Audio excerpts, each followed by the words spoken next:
Halo semuanya, sebelum kita memulai acara, ada beberapa hal yang harus kita perhatikan dan kita jalankan sesuai dengan protokol kesehatan agar kita dapat mencegah serta meminimalisir penyebaran virus COVID-19. Caranya hanya dengan rutin melakukan 3M, yaitu memakai masker, menjaga jarak atau menghindari kerumunan, mencuci tangan dengan hand sanitizer atau sabun. Jika mengalami gejala batuk dan demam, sebaiknya mengisolasi diri di rumah dan menggunakan masker. Dan apabila gejala semakin parah, hubungi call center Dinas Kesehatan terdekat. Ayo kita cegah penyebaran virus COVID-19. Jangan lupa 3M-nya ya.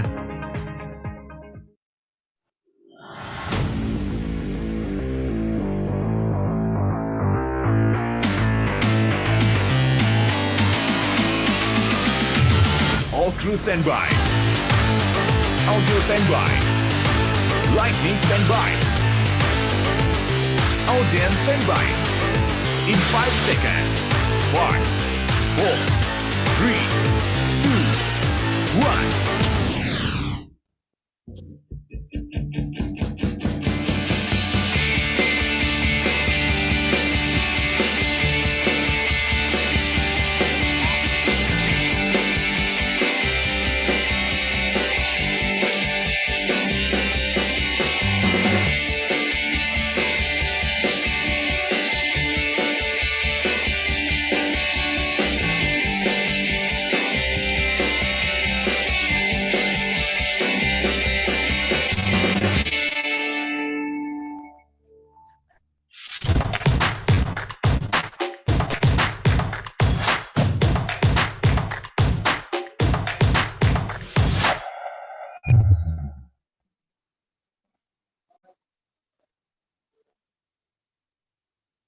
Assalamualaikum warahmatullahi wabarakatuh. Selamat sore untuk semua peserta webinar Digital Entrepreneur 1.0. Jadi salah sedikit tadi ya, webinar Digital Entrepreneur 1.0. Terima kasih telah menghadiri acara webinar virtual pertama oleh Forum Kewirausahaan Pemuda Kota Bandung dan Telkom University. Nah, di kali ini perkenalkan saya untuk mengenalkan diri. Saya Billy Sandi Pratama, pembawa acara di volume pertama ini, dan saya pun menjabat sebagai Ketua Forum Kewirausahaan Pemuda Kota Bandung. Oke, kita akan langsung mengetahui inti kenapa acara ini dibuat. Jadi webinar Digital Entrepreneur 1.0 ini diusung dari kegelisahan para UMKM, khususnya di Forum Kewirausahaan Pemuda Kota Bandung. Digital Entrepreneur 1.0 dibuat untuk mengakomodir seluruh penggiat UMKM di Kota Bandung agar dapat growth dan scale up bisnisnya dari berbagai komponen dasar dalam kewirausahaan yang komponen pilarnya ada 4, yaitu ada finance, human resource, legal, dan marketing. Output yang diharapkan adanya ilmu yang diterapkan langsung dari setelah 7 pertemuan secara virtual dengan pemateri yang berkompeten dari Telkom University dan Forum Kewirausahaan Pemuda Kota Bandung. Nah, berangkat dari kegelisahan tadi, di tengah pandemi COVID-19 khususnya para wirausaha di Indonesia terdampak. Digital Entrepreneur berusaha mengakomodir para wirausaha untuk berdamai dengan kondisi saat ini, di mana kondisinya sekarang kita tidak bisa nunggu kapan ini beres, kapan ini selesai. Yang ada kita harus adaptif, gitu ya. Kita harus adaptif di sini. Di sini kita melainkan memberikan insight-insight dan bagaimana caranya know-how untuk bertahan dalam kondisi pandemi. Baik, kita akan langsung masuk ke mendengarkan lagu Indonesia Raya. Saya persilakan. Indonesia,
Baik, setelah mendengarkan lagu Indonesia Raya, kita akan masuk ke poin selanjutnya.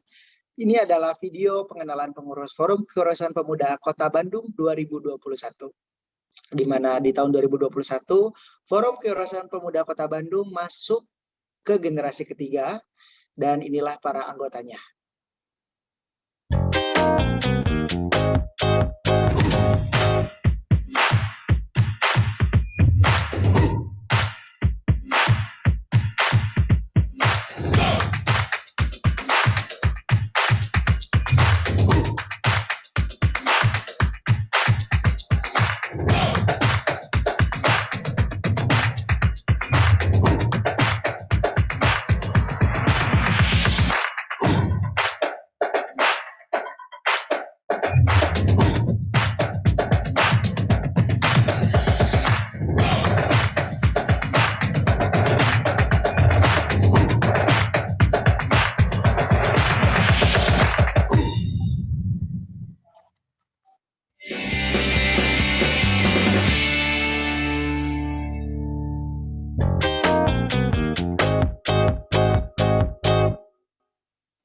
Iya, jadi itulah para pengurus Forum Keurasuan Pemuda Kota Bandung. Itu berat saya di bawah 10 kilo dari sekarang, dikarenakan sebelum pandemi, jadi masih bisa olahraga ya.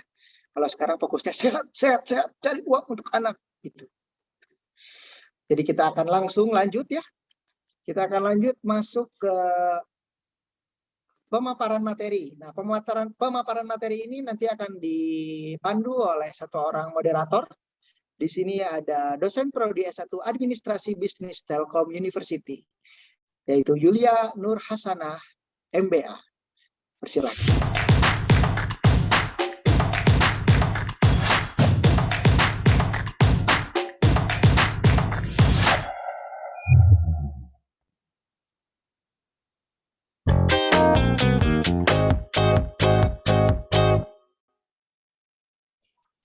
Oke, selamat sore semuanya. Terima kasih kepada MC. Baiklah, hadirin peserta hari ini, kita langsung saja masuk ke acara inti yang paling kita tunggu, yaitu pemaparan materi dari narasumber kita yang sudah hadir hari ini. Tapi sebelumnya saya ingin menyampaikan beberapa ketentuan terlebih dahulu. Jadi yang pertama adalah penyampaian materi untuk setiap narasumber kami beri waktu selama 10-15 menit. Kemudian sesi tanya jawab akan dilaksanakan setelah kedua narasumber menyampaikan materinya. Dan bagi peserta yang ingin bertanya, silakan dituliskan pada kolom chat dengan format nama, asal, kepada siapa pertanyaan diajukan, dan pertanyaannya. Baiklah, kita langsung saja pada narasumber kita yang pertama hari ini, yaitu ada Bapak Dr. Astadi Pangarso.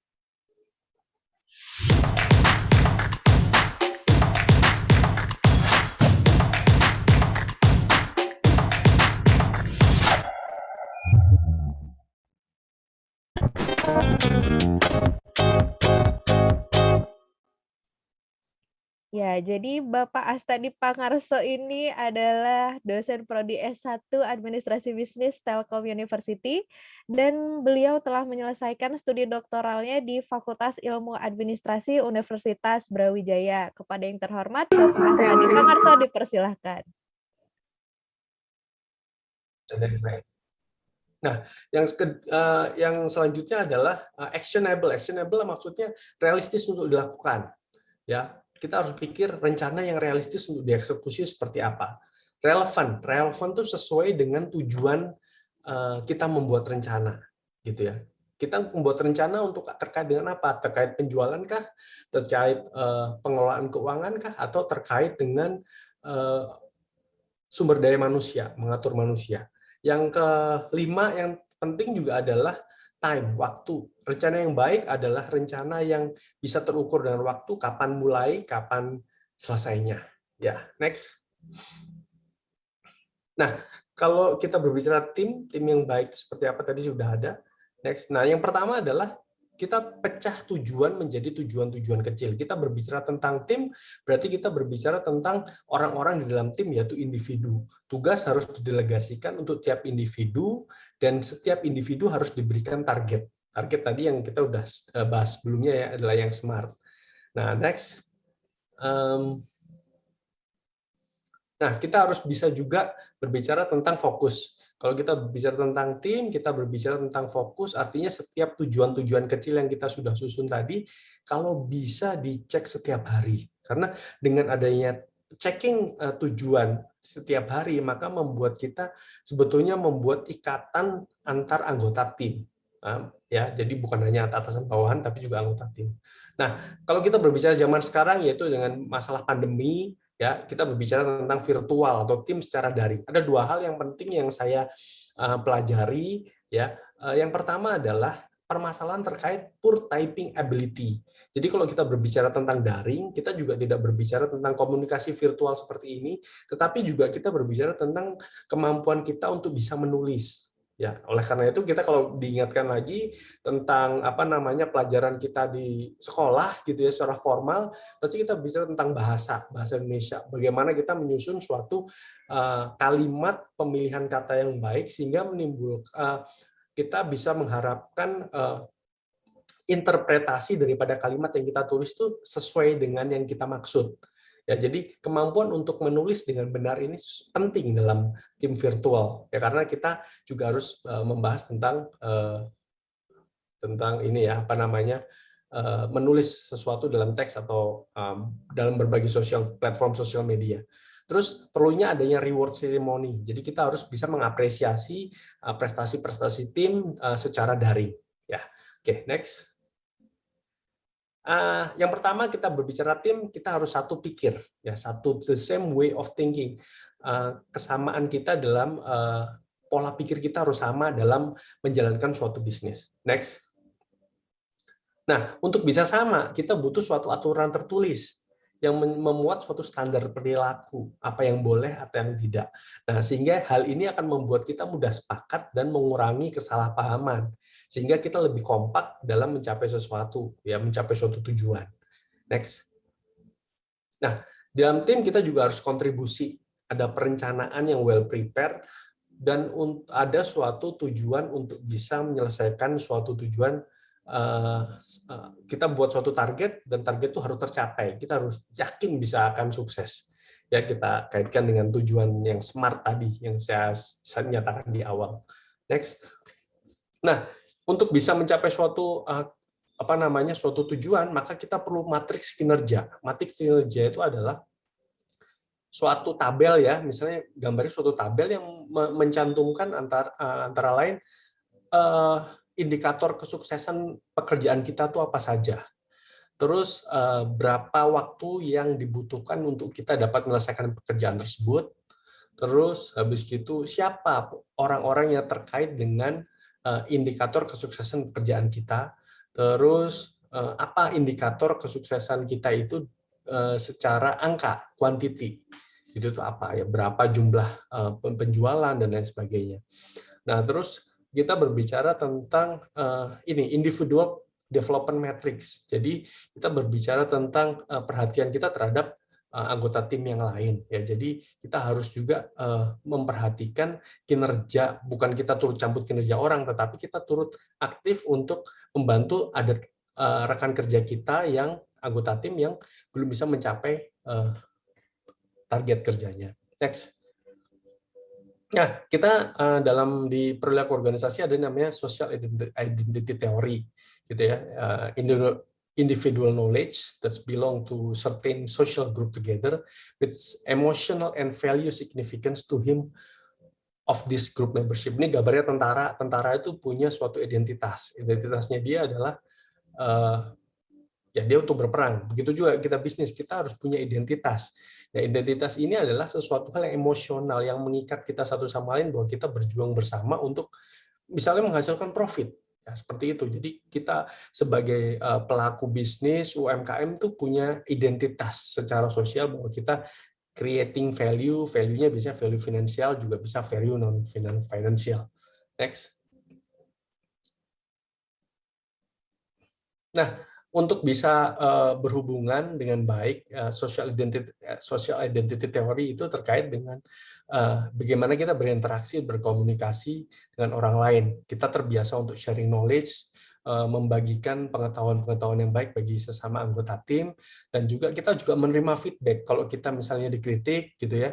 Nah, dalam anggota tim biasanya kita sudah punya yang di awal tadi saya katakan standar aturan berperilaku, bagaimana cara kita menyampaikan kritik sehingga kritik tersebut benar-benar membangun, menggunakan kata-kata yang pas, disampaikan pada waktu yang pas, dengan intonasi nada yang pas, sehingga kita membawa kritik yang membangun, membawa kebaikan bagi anggota tim yang lain gitu.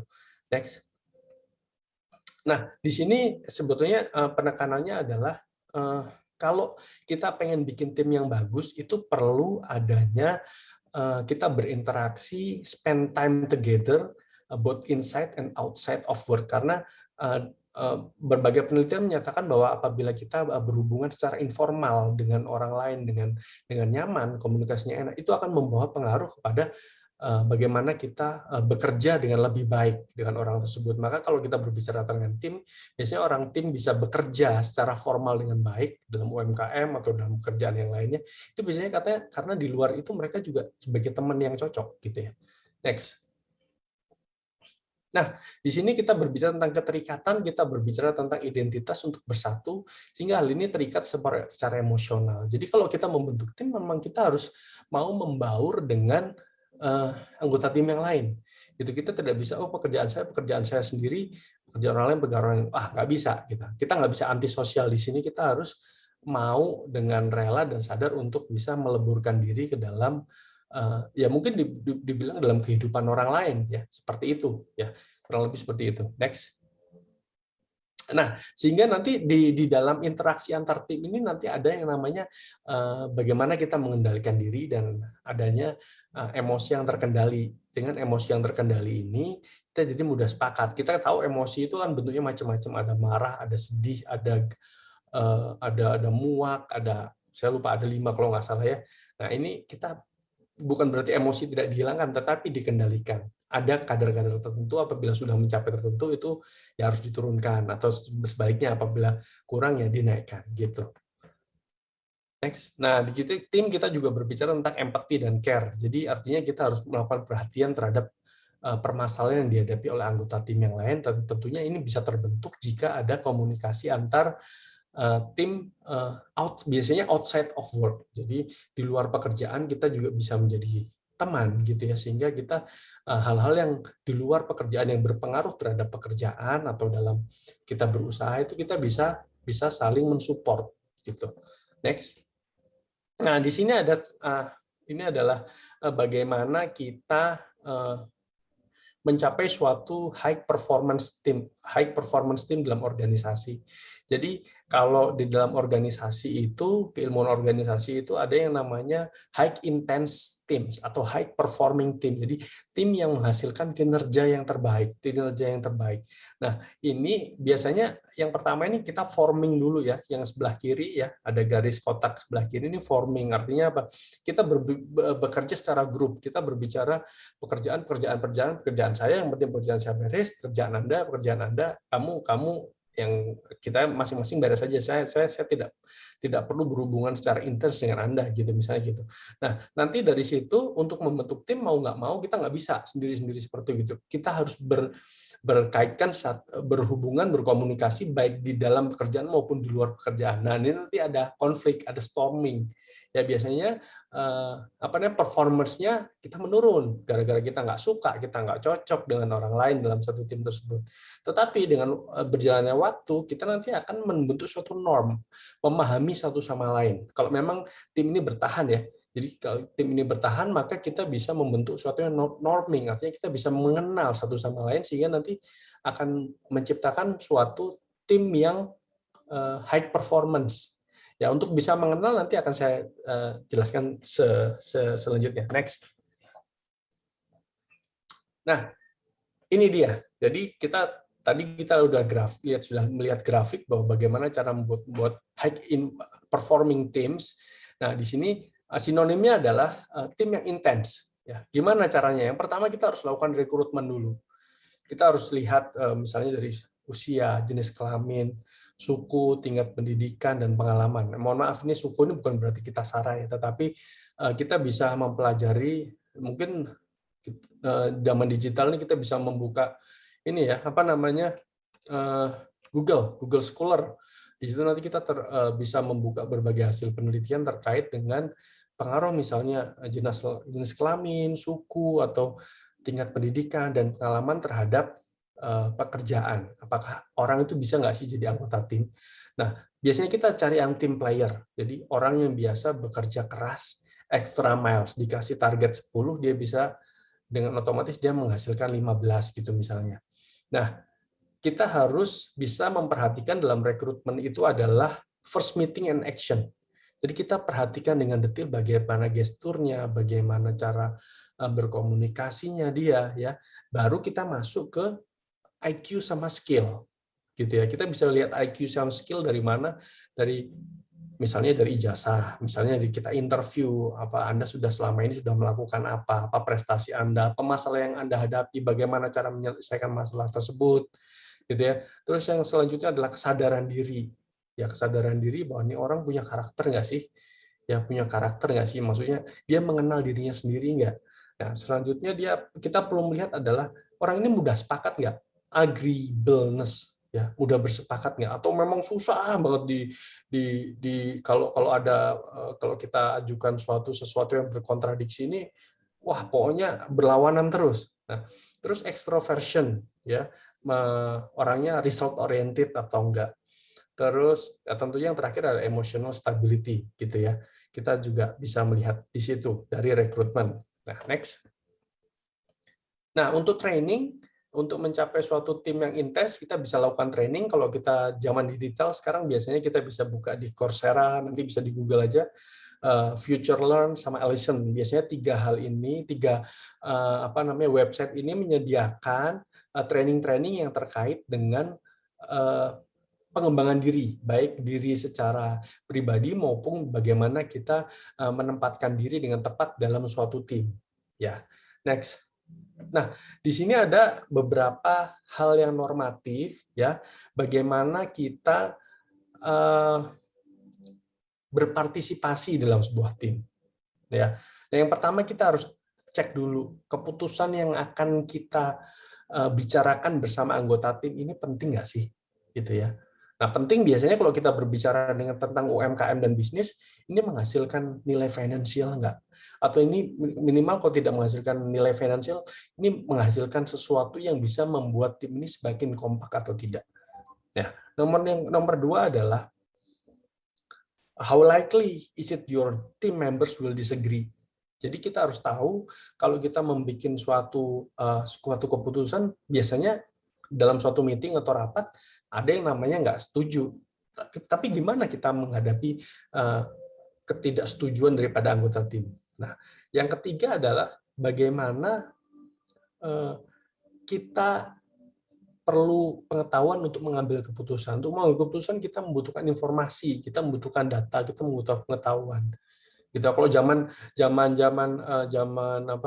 digital seperti ini, tentunya pengetahuan sangat mudah diperoleh. Kita tinggal Google, kita bisa buka, kita bisa tahu pengetahuan yang benar-benar bagus sampai yang kurang bagus kita bisa tahu. Tentunya kita pilih yang bagus, ya. Do you need commitment from your team? Nah, dalam suatu ngambil keputusan kita harus pastikan bahwa kita ini mendengar langsung daripada anggota tim bahwa mereka mengucapkan kalimat yang secara eksplisit menyatakan bahwa iya saya saya mau komitmen. Ya, ini penting.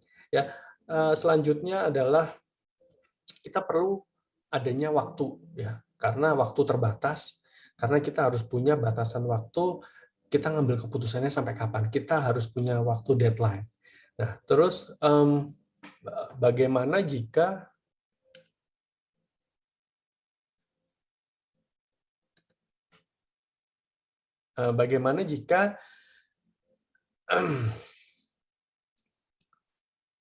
ya, terima kasih. Kita saya lanjutkan saja. Do member our team you agree with your goals? Nah, artinya kita menyatakan secara eksplisit apakah Anda setuju dengan apa yang jadi masukan dari saya. Nah, pernyataan eksplisit dari anggota tim yang lain ini akan membuat semakin mudah pengambilan keputusan. Tentunya untuk bisa meyakinkan orang lain itu tadi kita harus menyampaikan suatu data, kita menyampaikan suatu rencana yang smart, kita harus menggunakan kata-kata yang baik, ya kata-kata yang baik meskipun ada ketidakcocokan, tetapi kita tetap gunakan kata-kata yang baik, ya kita menghormati orang tersebut dalam tim tersebut meskipun ada ketidakcocokan. Nah ini cara bagaimana kita untuk mengambil keputusan dalam suatu tim. Next. Nah, next saja nih, ini bisa di next saja. Nah, next. Nah, oke. Tadi sebelumnya kita lihat gambar jealous ya. Harusnya kalau kita berbicara tentang tim, di tim itu level jealousnya itu kurang. Jadi kalau masih ada level jealous yang tinggi, sebetulnya secara teoritis itu belum tim. Gitu. Nah, ini bagaimana tim dengan baik? Di sini ada gambar orkestra. Jadi kita itu dalam orkestra itu dalam suatu band gitu ya. Di sini kita lihat ada pertunjukan itu saling semuanya itu penting gitu. Dalam tim itu semuanya penting. Next. Nah, ini tadi yang saya katakan, kita spending time together outside the work. Jadi kita harus bisa meluangkan waktu jika kita ingin bentuk tim yang bagus di luar pekerjaan. Ya, membicarakan hal-hal juga di luar pekerjaan. Gitu ya. Next. Nah, ini penting ya. Ini yang saya katakan outside of work. Jadi time in person ya. Time kita mungkin bisa nelpon, kita mungkin bisa WA, kita mungkin bisa chatting dan lain sebagainya, berkoneksi di sosial media dan sebagainya. Terus kita bisa saling menanyakan suatu pertanyaan-pertanyaan dalam ya pertanyaan-pertanyaan yang antar teman gitu ya. Terus kita bisa meminta feedback bagaimana menurut Anda kalau kamu tuh menghadapi masalah seperti ini seperti apa.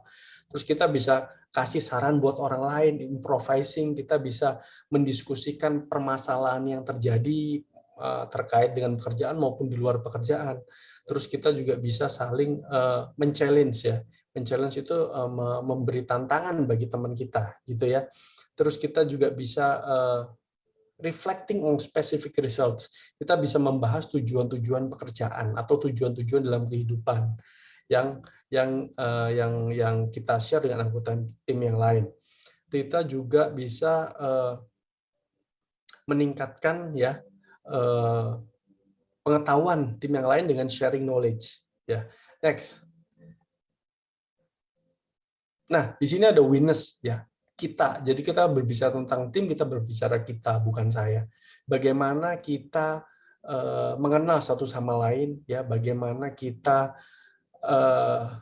bersosialisasi di luar daripada pekerjaan kita yang sudah saya sampaikan tadi, terus bagaimana kita bisa saling tolong-menolong, dan bagaimana kita bisa membicarakan tentang tujuan-tujuan di masa depan. Ya, next. Nah, ini adalah suatu urut-urutan efek apabila di dalam suatu tim terdapat yang namanya trust, atau jika kita percaya satu dengan yang lain, maka kita pasti yang pertama kita mengharapkan orang lain berperilaku yang baik terhadap kita. Ya, sehingga dalam suatu tim biasanya ini kita tuh biasanya mentoleransi hal-hal yang vulnerability dan uncertainty itu kita bisa banyak toleransi buat orang yang antar anggota tim. Jadi kita tidak saklek terhadap suatu aturan, tetapi kita lebih bisa memberikan kelonggaran terhadap anggota tim yang lain, gitu ya. Dan yang selanjutnya adalah bisa kembali. Nah, kita bisa fokus ya. Jadi antara anggota tim kita bisa banyak toleransi ya. Next. Nah, sebagai pemimpin tim, maka tugas kita ada 4 ya. Yang pertama adalah membangun suatu kepercayaan ya. Terus yang kedua adalah mencari informasi dan mencari akar permasalahan. Yang ketiga adalah kita mempengaruhi orang lain supaya kita bisa saling bekerja sama. Gitu ya. Terus yang keempat adalah kita bisa mendelegasikan pekerjaan dan kita bisa coaching ya, atau kita memberikan pendampingan terhadap anggota tim yang lain dalam menghadapi suatu masalah gitu ya. Next. Nah, di sini yang ada saya bold itu ada 3 sebetulnya ya, the head, the body, and the heart. Jadi ini adalah 3 hal yang harus kita kuasai apabila kita menjadi seorang pemimpin tim. Yang pertama adalah the head. The head itu adalah kita harus tahu kebiasaan-kebiasaan apa yang ada dalam suatu tim, apa yang boleh, apa yang enggak. Ya, next adalah mohon maaf slide-nya. Yang kedua adalah the body. Ya, kita harus bisa punya komitmen, gitu ya. Kita harus bisa punya komitmen. Bahasa tubuh kita harus bisa menunjukkan dan membentuk dan menunjukkan bahwa kita itu orang yang mudah bekerja sama dengan orang lain, gitu ya. Terus yang terakhir adalah the heart. Ya, berarti kita harus punya kemampuan untuk beradaptasi dan menyesuaikan diri dengan lingkungan yang ada di tim. Gitu ya. Artinya kita akan membentuk suatu komitmen secara emosional, pendekatan secara emosional antar satu anggota tim dengan anggota tim yang lain, gitu ya. Next. Di sini ada mutual benefit, ya. Artinya kalau kita berbicara tentang mutual benefit dalam suatu tim, kita menjadi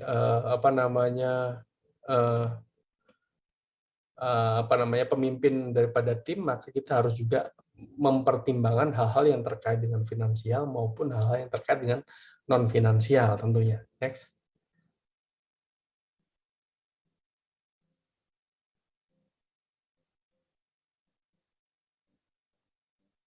Nah, bagaimana jika ada masalah dalam tim? Masalah dalam tim itu biasanya berhubungan dengan konflik. Ya, next. Nah, konflik ya. Next lagi. Nah, ada 2 hal yang cara untuk kita bisa mengatasi konflik ya. Yang pertama adalah mining. Mining itu adalah mining itu kita menambang ya. Biasanya menambang ini artinya apa? Kita pengen cari tahu apa sih sumber daripada permasalahan yang terjadi. Gitu ya. Biasanya ada orang-orang tertentu dalam anggota tim ini yang punya keberanian dan kepercayaan diri untuk bisa membahas tentang hal-hal yang terkait dengan masalah-masalah yang ada di tim. Itu biasanya mungkin masalah yang sensitif atau orang ini adalah orang-orang yang punya kemampuan untuk bisa membuat orang lain bercerita dengan nyaman. Apa sih sebetulnya ada masalah apa? Yang kedua adalah real time permission. Ya, real time permission ini adalah biasanya kalau kita berbicara tentang dalam suatu rapat, itu biasanya ada orang yang membuat orang lain tidak nyaman.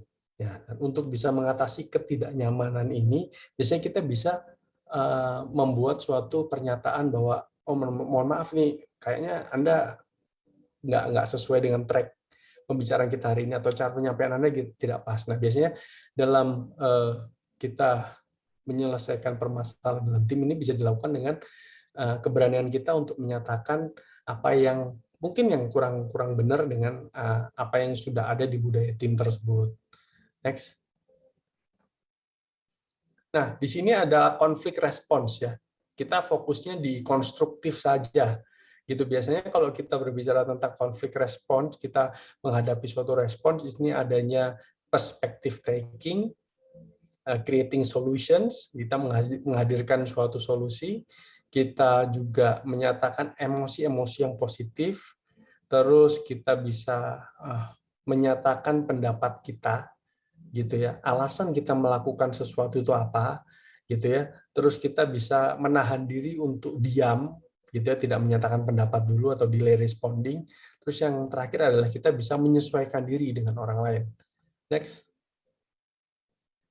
Nah, oh ya, ini saya baca chat ya. Mohon maaf kalau bahasa Inggris karena saya memang banyak mengadopsi dari sumber literatur yang berbahasa Inggris gitu ya. Tapi akan saya sampaikan dengan bahasa Indonesia. Nah, ini yang selanjutnya adalah dalam mengelola tim dengan baik kita berbicara tentang kultur atau budaya. Yang pertama kita perlu adaptasi, penyesuaian diri. Kita yang menyesuaikan diri dulu terhadap orang lain. Yang kedua adalah adanya structural intervention, yaitu reorganizing to reduce friction. Jadi kalau bisa kita itu jangan kalau kita bisa tahu bahwa wah kayaknya nih apa yang saya lakukan akan menimbulkan konflik, kita bisa menghindari duluan, gitu ya. Terus yang ketiga adalah managerial intervention, yaitu teknik yang menggunakan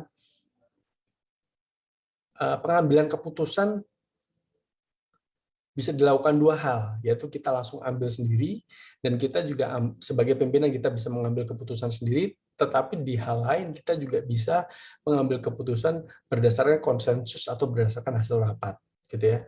Nah, yang ketiga adalah exit. Jadi kalau memang tidak ada beberapa orang yang tidak bisa kita ajak kerjasama, maka ya kita mengeliminate, gitu ya, mengeliminate atau kita mengeluar removal of a team member, kita keluar dari tim itu atau kita bicara baik-baik supaya orang tersebut dapat mengundurkan diri dari tim kita. Gitu. Next. Oke, waktunya 3 menit lagi. Baik, grouping ya. Jadi dalam tim itu kita nggak boleh terlalu dominan kalau dalam suatu tim. Artinya kita menghindari kita memberikan pemaksaan terhadap anggota tim yang lain. Gitu ya. Oleh karena itu kita harus berikan alasan-alasan yang rasional kenapa kita memutuskan sesuatu atau kenapa kita melaksanakan sesuatu hal itu kita harus nyatakan apa alasannya. Yang kedua adalah kita kalau bisa hindari direct pressure, gitu ya, memaksakan diri. Terus biasanya adanya suppression juga, member with differing views. Jadi ada ketakutan orang kalau dalam suatu tim itu untuk menyatakan pendapatnya, gitu ya. Itu biasanya banyak orang Indonesia seperti itu ya, takut menyatakan pendapatnya, diem aja lah, udah setuju aja lah. Nah, ini juga kaitannya dengan illusion unanimity. Jadi biasanya orang itu kelihatannya setuju padahal enggak, gitu. Nah, ini adalah biasanya hal-hal yang terjadi apabila suatu pemimpin itu memaksakan kehendak. Next. Social loving, biasanya ada orang-orang dalam tim itu yang tidak berkontribusi, gitu ya. Nah, caranya gimana untuk menghindari ini? Yang pertama, bikin tim itu sedikit aja, jumlahnya 4-9. Terus yang kedua, bikin tujuan yang mencakup, yang disetujui bersama. Terus bikin tugas-tugas yang spesifik buat tiap orang. Ya, terus bikin tugasnya itu berbeda antara orang satu dengan orang lain. Ini yang dimaksudkan eliminate redundancy. Terus select member with high motivation. Jadi kita harus pilih orang-orang pakai rekrutmen tadi yang benar-benar bermotivasi. Terus kita juga harus ngikutin, kita perhatian sama anggota tim kita. Itu baik di dalam pekerjaan maupun di luar pekerjaan. Next. Oke, thank you. Terima kasih untuk kesempatannya. Mohon maaf kalau ada yang kurang berkenan, ya nanti saya akan berusaha menjawab apa kalau memang ada pertanyaan. Terima kasih, Teh Yulia. Ya, oke. Terima kasih Pak Astadi atas paparannya yang begitu menarik ya, dan ini juga jadi wawasan untuk para peserta di sini gitu ya. Tadi mulai dari membuat target yang harus smart, kemudian membuat matriks kerja, bagaimana berinteraksi, mencapai tim yang memiliki high performance, dan bagaimana menjadi pemimpin tim gitu ya. Nah, selanjutnya kita lanjut ke narasumber kedua hari ini, yaitu ada Kang Ali Al-Jufri. Selamat sore, Kang Ali. Sore, siap. Ya.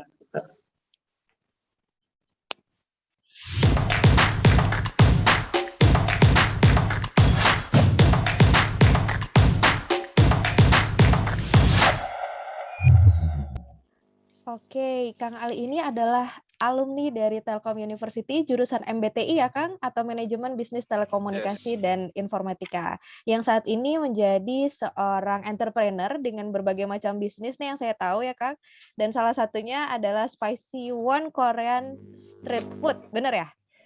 Betul. Oke, kepada yang terhormat Kang Ali dipersilahkan.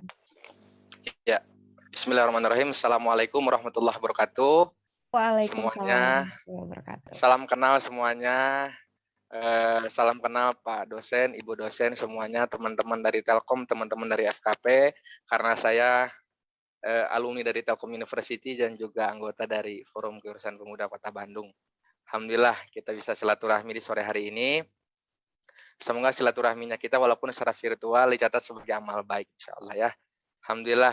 Jadi tidak panjang-panjang karena waktunya dikasih panitia cuma sebentar. Jadi saya pengen pengen mempersingkat waktu, pengen banyak ngobrol, banyak sharing di sini. Tapi mohon maaf punten sebelum tadi ngerepotin panitia karena tadi laptopnya ada kendala sedikit. Jadi live-nya via tab, jadi nggak terlalu maksimal sih layarnya, tapi nggak ada masalah karena materi akan tetap kita mainkan. Sebelumnya saya pengen perkenalan dulu, maksudnya sebelum kita masuk ke materi, ya karena basic saya selain kuliah di Telkom University, ya saya memang alhamdulillah dari dulu dari kelas SMP saya sudah aktif di dunia usaha, bermacam-macam usaha dan spesifiknya kuliner ya bisnisnya. Jadi alhamdulillah dari gerobakan sampai sekarang mini resto sudah dijalani. Dan selain yang sekarang sedang hype, alhamdulillah ya dikasih rezeki sama Allah lewat Spicy One. Sampai sekarang juga saya masih core bisnis saya salah satunya Ina Cookies, kalau teman-teman tahu. Saya distributor tunggal untuk nasional di Indonesia untuk supply kebutuhan kue kering. Alhamdulillah. Jadi pengen sharing-sharing di sini, tapi mohon maaf sebelumnya kalau ada yang kurang cocok karena saya sharing berdasarkan pengalaman pribadi. Ini benar-benar pure pengalaman yang saya tulis. Jadi mohon maaf kalau ada salah, ada ada yang kurang cocok, punten, karena ya setiap diundang di mana-mana ya saya enaknya seperti ini, maksudnya apa yang saya jalani saya ceritakan supaya lebih lebih nyampe ke teman-teman yang pelaku usaha. Langsung aja kita masuk ke materi, karena nanti saya pengennya lebih banyak diskusi ya antara kita, maksudnya jangan sungkan nanti nanya apapun itu segala macam, kalau saya bisa jawab insya Allah saya jawab, kita banyak ngobrol. Jadi PPT-nya juga nggak sepanjang Pak dosen tadi, pendek karena ya poin-poinnya aja yang saya sampaikan karena waktu yang terbatas. Langsung Kak di halaman kedua ya. Ya, jadi di sini saya pengen cerita juga ke teman-teman bahwa kenapa pengelolaan, saya di sini bahas UMKM ya, bahas SDM, bahas human resource, karena alhamdulillah di beberapa bisnis saya ya memang saya konsennya di operasional, di SDM yang langsung berhubungan sama karyawan. Jadi ya saya cerita sekarang yang saya alami langsung. SDM ini memang menurut saya ya aset yang paling berharga yang dipunyai perusahaan. Kalau boleh di listing mungkin ada tangible sama intangible kali ya. Ada yang aset yang nampak kayak mesin, tempat dan sebagainya, tapi ada yang intangible selain brand, tapi SDM juga menurut saya masuk di aset intangible yang nggak bisa dinilai harganya gitu loh. Karena memang sebuah karya yang dihasilkan, sebuah karya ini bisa produk ya, baik itu jasa ataupun produk fisik. Jadi sebuah produk ini memang nggak bisa nggak bisa dinilai sama uang gitu loh. Ini sebuah karya, kalau saya bilang produk dari UMKM, produk dari bisnis kita ini sebuah karya, dan karya ini dihasilkan oleh SDM. Dan karya ini nggak bisa dinilai oleh duit gitu loh. Beda sama mesin yang bisa dinominalkan segala macam. Tapi ini lebih dari apapun, apalagi yang sifatnya kreatif ya, itu malah lebih nggak bisa dinilai lagi gitu. Memang kalau dipikir-pikir ide banyak di luar sana, banyak yang punya ide bagus, cemerlang segala macam, tapi untuk eksekusi butuh SDM yang berkualitas. Percuma ide bagus tapi nggak dieksekusi dengan bagus, maka hasilnya nggak akan maksimal. Maka kenapa ketergantungan sama SDM itu tinggi? Karena kaitannya sama eksekusi gitu loh. Jadi yang punya ide bagus banyak, tapi yang eksekusinya bagus nggak banyak gitu loh. Itu kenapa SDM jadi salah satu kunci keberhasilan dari setiap usaha. Terus juga kepuasan konsumen, karena konsumen ini jadi target market kita kan. Jadi kepuasan konsumen ini ada hubungannya sama produk gitu kan. Produk ini yang create siapa yang create, balik lagi ke SDM. Jadi apalagi kalau bisnis kita dari hulu ke hilir, dari kayak saya alhamdulillah sekarang dari produksi sampai ke ujungnya kita jualan konsumen, semuanya kita yang handle. Jadi peran SDM sangat menentukan kualitas produk gitu loh. Karena ya buat konsumen produk yang berbicara, dan produk ini kaitannya sama kualitas SDM tadi. Terus juga citra sebuah brand, saya sering sharing sama teman-teman FKP dan teman-teman di komunitas lain, memang citra branding segala macam ini ada kaitan erat juga sama SDM yang kita punya, baik itu SDM eksekutif maupun SDM yang staf biasa gitu loh. Ketika SDM ini berbuat sesuatu, kalau brand kita sudah besar mungkin bisa dirasakan dampaknya. Ketika ada SDM yang macam-macam segala macam, ya ada dampaknya untuk sebuah brand gitu loh, dan itu sudah terjadi untuk brand-brand besar. Ya ada beberapa karyawannya, ada ownernya juga yang bermasalah, kena juga brandnya gitu loh. Ini kenapa? Karena owner juga bagian dari SDM sebuah bisnis. Terus saya tulis di sana ada faktor X gitu ya. faktor X ini doa SDM. Jadi doa ini jadi peran penting juga menurut saya. Sampai saat ini, saya udah jalan di bisnis kuliner dari umur 13 tahun, jadi sudah hampir 10 tahun gitu ya berkecimpung di dunia bisnis kuliner, dan doa jadi salah satu faktor utama yang terpenting menurut saya, karena makin banyak SDM yang kita punya, kalau mereka semua doa untuk kemudahan rizkinya mereka masing-masing, maka akan relevannya akan ke usaha kita gitu. Usaha kita jadi dimudahkan Allah, jadi banyak rizkinya, karena ujung-ujungnya usaha kita ini jadi keran rizkinya mereka, para karyawan kita gitu loh. Jadi ya lewatnya lewat usaha kita, jadi makin banyak karyawan, makin banyak mereka yang doa segala macam, maka makin berkah, makin lancar, makin dimudahkan, makin diangkat masalah dari usaha kita. Terus ya memang ujung-ujungnya memang perusahaan yang besar, sebesar apapun itu, saya percaya startup yang sekarang lagi banyak tren, Tokped, Gojek, Tokopedia, dan lain sebagainya, bergantung pada SDM yang berkualitas. Jadi bohong ketika perusahaan bisa besar sendiri, owner bisa besar sendiri, segala macam. Saya nggak percaya itu gitu loh. Owner juga walaupun idenya cemerlang, butuh bantuan SDM yang kualitas yang bisa mengeksekusi ide yang dicetuskan oleh owner gitu loh. Lanjut ke slide selanjutnya. Ya, jadi di sini kita sering mendengar mungkin ada istilah hijack SDM gitu loh. Nah, ini juga saya alami di bisnis kemarin. Jadi sedikit cerita karena ya di sesi kedua kita lebih banyak cerita ya, maksudnya pengalaman saya di sini. Jadi hijack SDM teman-teman juga sudah bukan hal baru, sudah bukan rahasia umum lagi gitu ya. Maksudnya ya antar perusahaan, banyak tarik-tarikan SDM segala macam, karena ya SDM jadi faktor kunci di sini. Dan ini yang saya rasakan kemarin pada saat Spicy One booming. Oh, tadi saya belum cerita juga soal Spicy One. Jadi Spicy One ini perusahaan yang baru ya. Ini perusahaan, maksudnya bukan perusahaan, salah satu brand. Kalau usaha kita, si musim induknya Spicy One ini namanya Musim Indonesia, yang prakarsa oleh kita bertiga, salah satunya saya gitu ya, ada Agis, ada Tasya, yang lainnya kita bertiga bikin perusahaan ini. Dan di tahun kemarin kita create sebuah brand Spicy One Korean Street Food di Desember pada saat pandemi lagi luar biasa pada saat itu.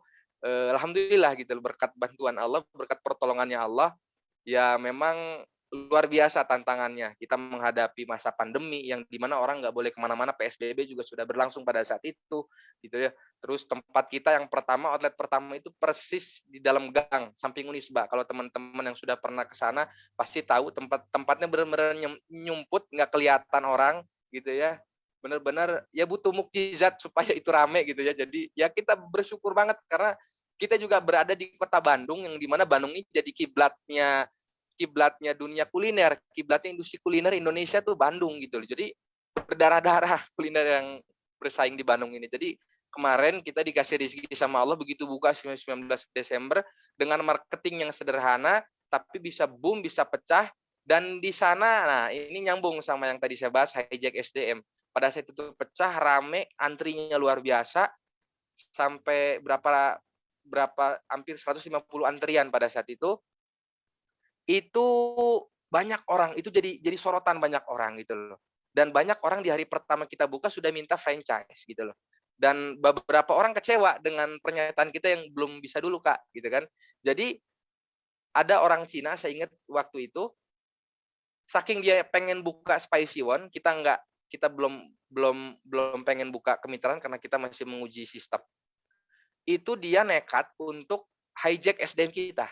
Jadi 3 orang pada saat itu ditawarin gaji 2 kali lipat, terus dikasih kontrakan, terus dikasih BPJS, asal mau keluar dari situ, dan kerjanya sama, makanan Korea juga. Kebetulan yang dia tarik itu yang tahu resep, yang tahu rasa dan lain-lain. Jadi benar-benar dia tiba-tiba pindah dan niru persis, bukan ATM. Kalau ATM amati tiru modifikasi, ini ATP, amati tiru plek, benar-benar plek, benar-benar sama persis. Dan di tempat yang lebih strategis. Tapi balik lagi, usaha bisa ditiru, konsep bisa ditiru, tapi rezeki nggak akan bisa ditiru. Jadi ya beda. Itu 2 bulan, nggak nyampe 2 bulan malah langsung tutup usahanya. Jadi ini pernah kita alami, dan ini teman-teman yang bisnisnya semakin besar nanti akan merasakan gitu loh, bahwa persaingan sekarang sudah seberdarah itu, sudah segila itu gitu loh. Orang berani nawarin gaji gede ya asal bisa hire karyawan kita yang berkualitas, yang bisa niru yang bisa niru plek-plek gitu loh. Jadi ini harus kita antisipasi. dengan apa namanya ya supaya kita nggak tergantung banget sama SDM yang seperti itu dengan sistem yang kuat. Lanjut, Kak. Nah, jadi ini juga saya pengen bilang, treatment kita ke manusia, treatment kita ke SDM, jangan disamakan treatment ke robot gitu loh. Mereka bukan robot yang bisa disetting 1 kali 24 jam kerja, 7 kali 7 hari dalam seminggu kerja gitu loh. Mereka juga manusia, mereka juga punya masalah, mereka juga punya keluarga, mereka juga butuh main, mereka juga butuh disentuh hatinya, mereka juga butuh didengar ceritanya, butuh didengar curhatnya. Ini juga penting menurut saya karena balik lagi SDM itu ujungnya ke servis kan, pelayanan gitu. Bukan hanya produk gitu loh. Percuma produknya keren, produknya oke, tapi kalau pelayanannya jelek, pelayanannya buruk gitu loh, maka orang nggak akan beli lagi. Kapok orang beli. Jadi ini hubungannya sama SDM. Makanya sentuh SDM layaknya kita ingin diperlakukan gitu loh. Layaknya kita ingin disentuh seperti apa? Perlakukan seperti itu karena ya saya selalu memegang konsep bahwa di dunia ini, di bisnis itu kaitannya sama SDM hanya ada 2 gitu loh. Sentuhan profesional dan sentuhan emosional. Mungkin selama ini yang dipakai beberapa perusahaan besar ketika perusahaan sudah level nasional mungkin bisa profesional bahwa tidak ada lagi emosional di sana. Jadi ya harus sesuai sama regulasi. Tapi ketika tidak sesuai, ya kamu mundur, saya akan cari pengganti yang lain. Tapi beda dengan UMKM. Kita yang baru merintis bisnis, yang baru bisnisnya di bawah 5 tahun, ini masih perlu sentuhan emosional yang dimana ya hati di sana yang bermain. Ketika emosional disentuh, walaupun mungkin gaji belum layak buat mereka, tempat belum layak, tapi ketika emosional disentuh, maka mereka akan semangat. Kaitannya tadi sama produk dan pelayanan yang optimal, maka bisnis kita akan maju dengan sentuhan itu. Lanjut. Lalu di slide selanjutnya, di sini ada kunci efektif dan efisiensi SDM. Ini juga saya tulis berdasarkan pengalaman ya. Maksudnya mohon maaf kalau ada yang salah, ini pengalaman saya seperti ini. Maksudnya tips-tips untuk teman-teman yang ingin mulai usaha rekrut karyawan karena banyak banget masalah di lapangan. Pasti kan tiba-tiba wah pokoknya masalah SDM tuh kalau mau di breakdown satu-satu nggak akan beres. Kita cerita sehari semalam panjang banyak banget dan tiap hari ada aja masalah. Tapi saya rangkum di sini solusi-solusi yang saya rangkum untuk kita sebagai UMKM, treatment-nya seperti apa nih untuk para karyawan kita. Jadi yang pertama, perjelas aturan main. Ini penting. Ini harus penting karena walaupun kita UMKM tetap aturan mainnya jelas. Walaupun kita sentuh emosional, tetap aturan mainnya harus jelas gitu loh. Kontrak kerja ini juga penting gitu ya. Maksudnya segala macam harus terdokumentasikan, harus jelas gitu loh. Di kontrak kerja ini waktu kerjanya mereka berapa lama gitu ya, job desk detailnya apa, kerjanya apa saja dan segala macam, sampaikan sejelas-jelasnya. Terus minta, kalau karena saya terbiasa dengan itu, saya akan minta jaminan ke mereka. Dan ini nggak ada masalah insya Allah. Mereka sudah pada tahu dan aturannya rata-rata seperti ini. Aduh, 5 menit lagi waktunya. Jadi waktu kerja, struktur yang jelas, job desk, daily activity, KPI juga nanti akan saya tunjukkan seperti apa. Ini juga harus clear gitu ya, supaya ada ada hitungannya, orang ini layak dapat bonus atau enggak gitu kan, SOP, target dan sebagainya. Kualifikasi posisi juga harus jelas, sistem perekrutan, interview juga teman-teman harus jelas, breakdown semuanya gitu loh. Tanya mereka beres kerja di mana, kenapa keluar di pekerjaan yang sebelumnya. Terus suruh mereka nanya juga ke kita apa yang mereka tahu tentang brand kita, apa yang mereka tahu tentang perusahaan ini, tentang produk ini gitu loh. Dan tanya ke mereka layak digaji berapa. Banyak lah kalau kita membahas interview. Terus sistem training juga harus jelas. Terus reward dan punishment ini juga yang pasti ya, bahwa ada penghargaan dan ada hukuman ketika mereka nggak sesuai sama SOP. Terus ya POAC juga ini teman-teman juga udah pada tahu, planning, organization, executing, dan controlling. Terus ini macam-macam masalah yang pernah saya alami gitu ya. Tiba-tiba keluar dengan alasan yang nggak jelas, di hijack kompetitor, nilep duit gitu ya, nilep omset, kubu-kubuan antar karyawan, pernah ditipu, dirampok karyawan sendiri, pernah semua karyawan nipu ngambil produk bareng-bareng tanpa izin, berjamaah. Keren nggak tuh? Terus pernah rekrut tim BOD, ini bukan BOD, Board of Director, yang pro banget, yang level nasional, tapi nggak cocok kerja sama bareng-bareng kita, pernah juga. Terus masih banyak lagi, banyak banget. Intinya solusinya sistemnya rapihkan gitu ya, kontraknya yang jelas, aturan mainnya yang jelas, jangan kasih celah pencatatan stok opnam dan lain-lain harus rapi supaya punishment bisa berlaku di sana. Terus tips bentuk tim yang ideal juga ini panjang juga kalau mau dijelasin. Saya nggak bisa breakdown karena waktu yang terbatas. Cuman fresh graduate untuk kita UMKM karena mudah dibentuk, mudah diarahkan, mudah dibawa gitu loh. Tapi kalau orang teknis teman-teman boleh rekrut orang yang pengalaman di bidangnya, karena saya juga di resto, saya rekrut ex abnormal yang umurnya udah 40 tahun ke atas, tapi dia full fokus di teknis. Tapi kalau marketing, kreatif dan lain-lain utamakan fresh graduate. Terus terbuka akan laporan kondisi usaha karena mereka juga harus mikir terhadap kemajuan usaha kita. Terus budaya Korea terapkan dibanding budaya Jepang. Budaya Korea ini enggak birokrasinya enggak terlalu sulit. Ketika ada masalah mereka bisa langsung ngomong ke owner. Tapi ketika budaya Jepang diterapkan ya cocoknya untuk perusahaan-perusahaan level nasional yang corporate ya, yang birokrasinya terlalu panjang. Untuk kita cocoknya budaya Korea. Terus nah ini saya pengen liatin contohnya ke teman-teman. Sebelum liatin contohnya ke teman-teman yang KPI ya, sebelum itu jangan dibuka dulu Kak. Saya pengen yang slide di bawah dulu. Ada hal terpenting di sini yang faktor X ini yang saya bilang yang paling penting dari semua materi yang saya sampaikan, bahwa bukan cuma sistem SDM yang kita perlu bangun, tapi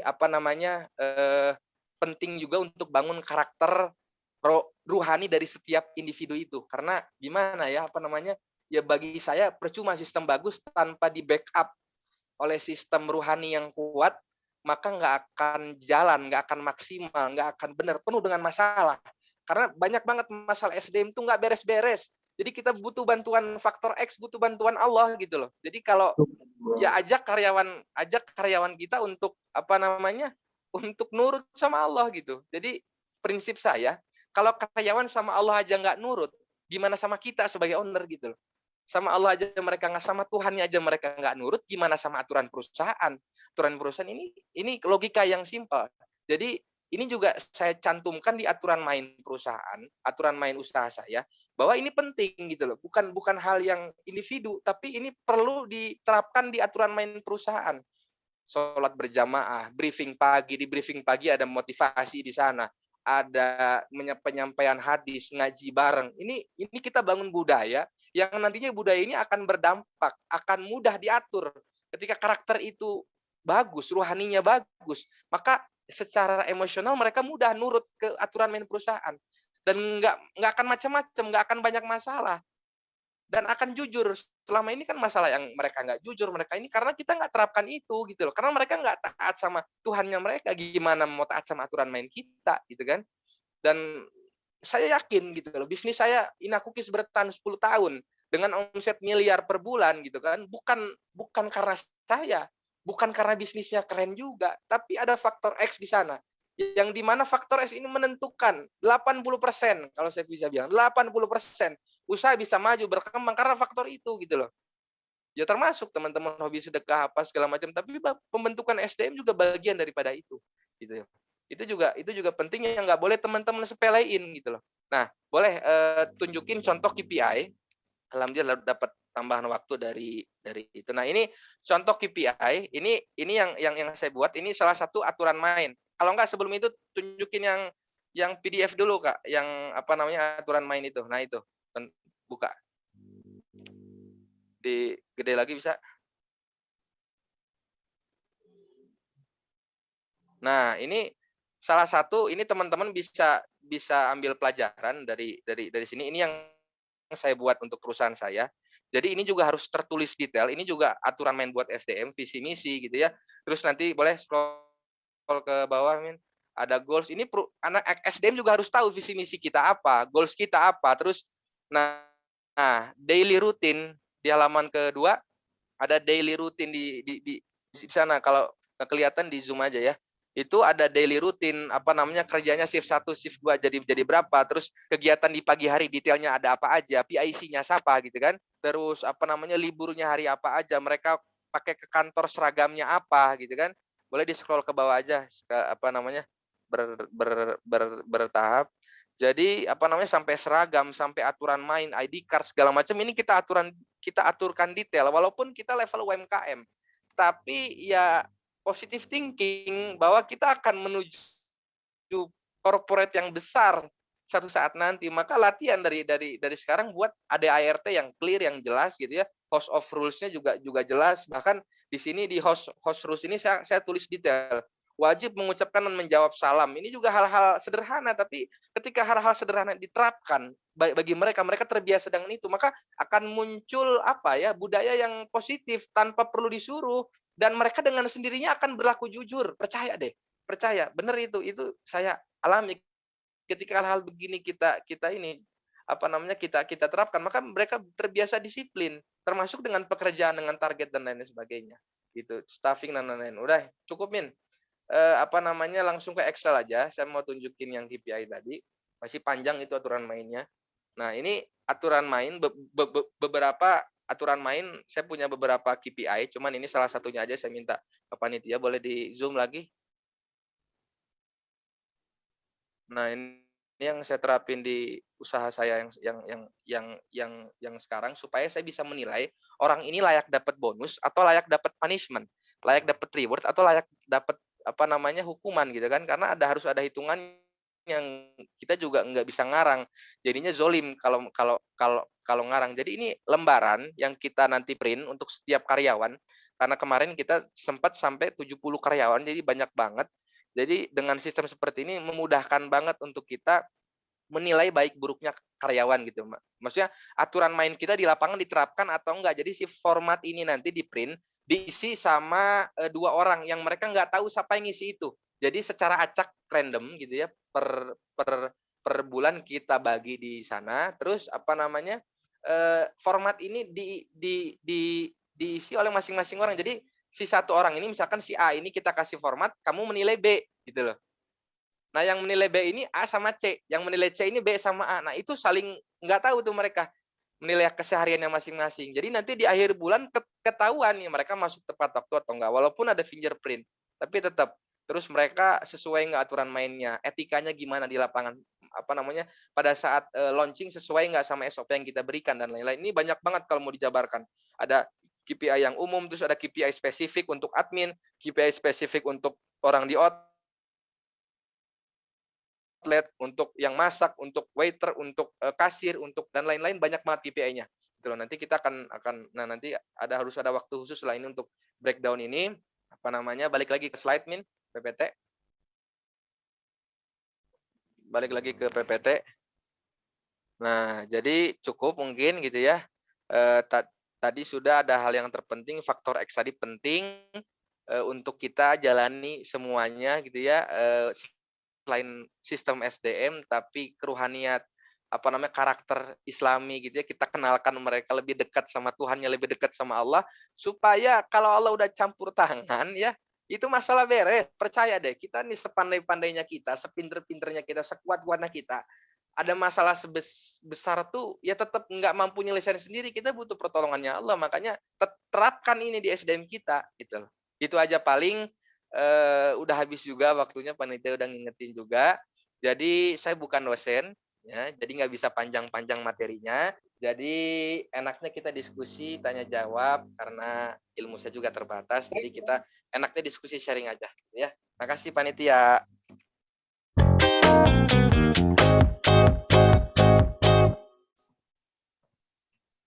Oke, hatur nuhun Kang Ali atas sharing pengalamannya. Jadi kita dapat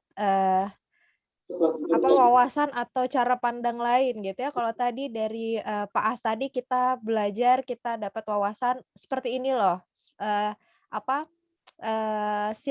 Jalan ceritanya bagaimana membuat tim dari awal, mulai dari grup yang kerjanya hanya individu, kemudian jadi tim, dan sampai bagaimana caranya mendapatkan high performance dan menjadi pemimpin yang baik gitu. Kemudian tadi dari Kang Ali kita dapat real cerita ya, real story gimana sih menghadapi atau masalah-masalah apa saja yang terjadi di SDM terutama di UMKM. Oke. Kemudian kini untuk sesi tanya jawab nanti akan dipandu oleh MC ya. Jadi hadirin sekalian atau para peserta sekalian, demikianlah acara webinar Digitalpreneur kali ini yang membahas tentang bagaimana memiliki dan mengelola tim SDM untuk UMKM. Sekali lagi kami mengucapkan terima kasih kepada para narasumber dan juga seluruh peserta yang telah berpartisipasi. Akhir kata saya selaku moderator undur diri, mohon maaf jika ada salah-salah kata. Semoga nanti kita akan ketemu lagi di webinar berikutnya dan saat ini saya akan kembalikan kepada MC. Terima kasih.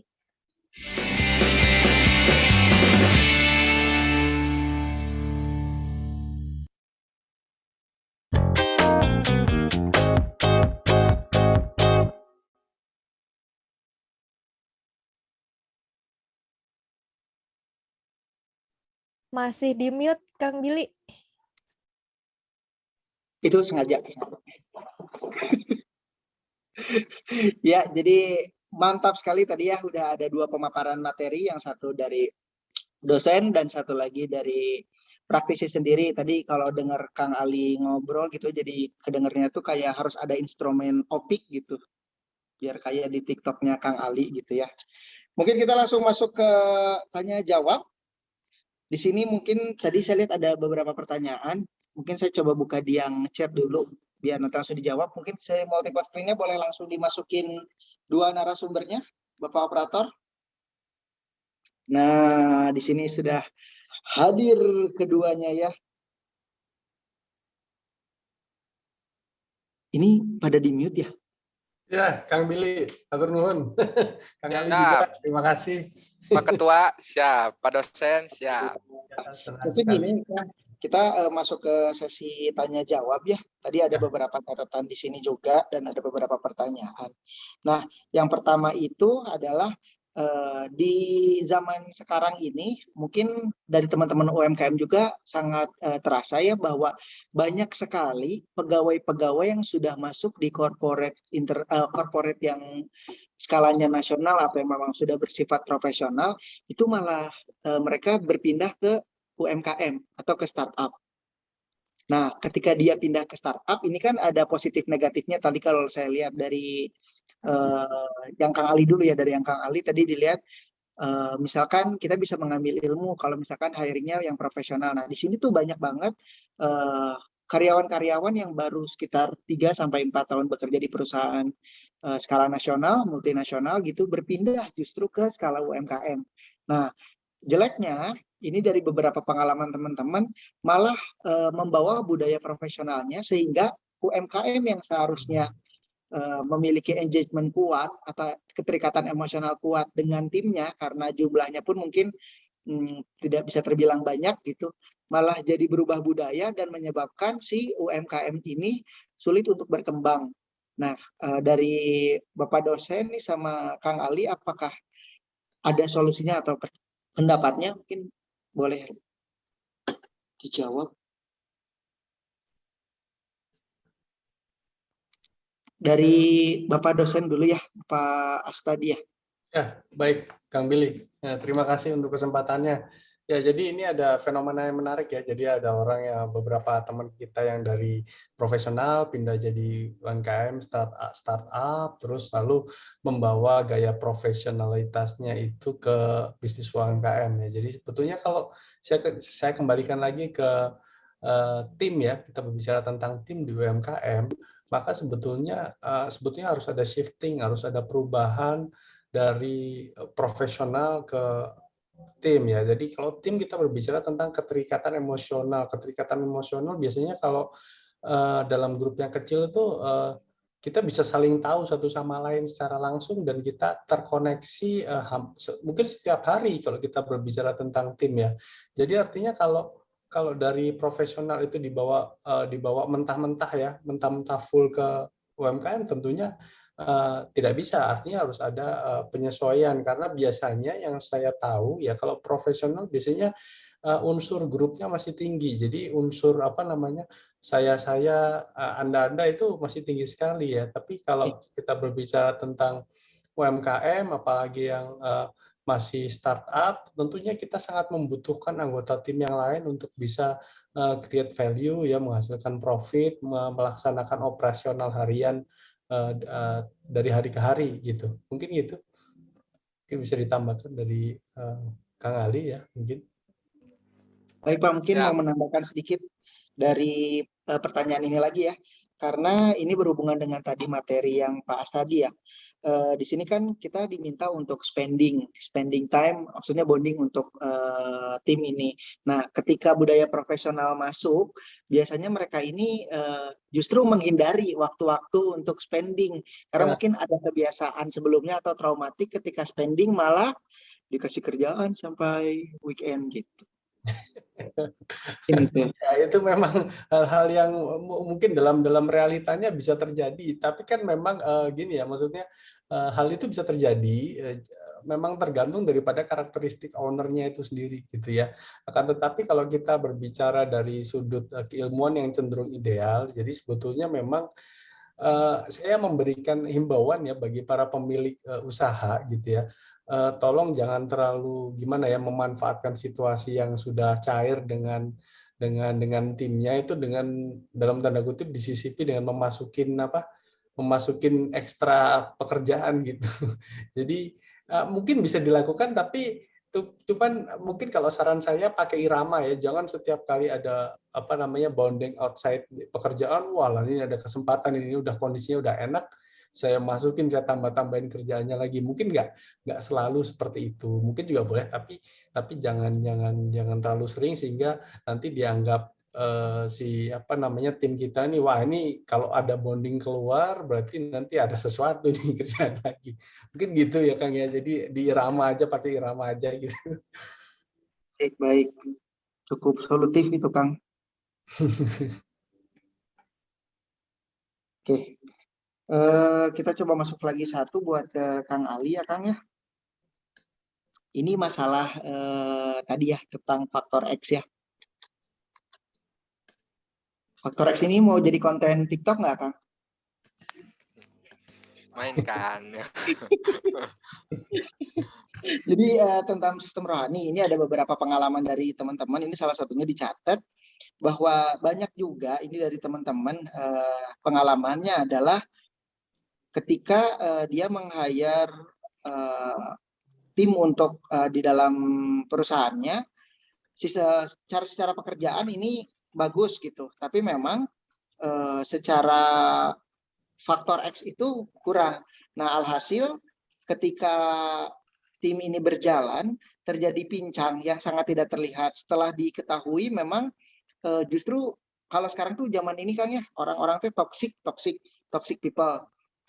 Nah, banyak sekali orang-orang di luar sana yang memang karakternya tuh karyawan tuh toxic people, tapi secara pekerjaan dia bagus. Nah, kira-kira kalau yang seperti ini itu gimana nih? Apakah harus diceramahin sama Kang Ali gitu? Atau kita cara menyikapinya seperti apa nih kira-kira untuk karyawan-karyawan seperti ini? Karena di satu sisi keberatannya adalah ini orang kerjanya lumayan oke nih. Tapi ketika dia masuk di tim malah performanya kurang terlihat gitu, dikarenakan banyak hal-hal di belakang yang ditutupi gitu. Memang bukan urusan dari si pemilik usahanya, tapi ini berpengaruh ke lingkungan itu sendiri. Mungkin boleh dijawab. Siap.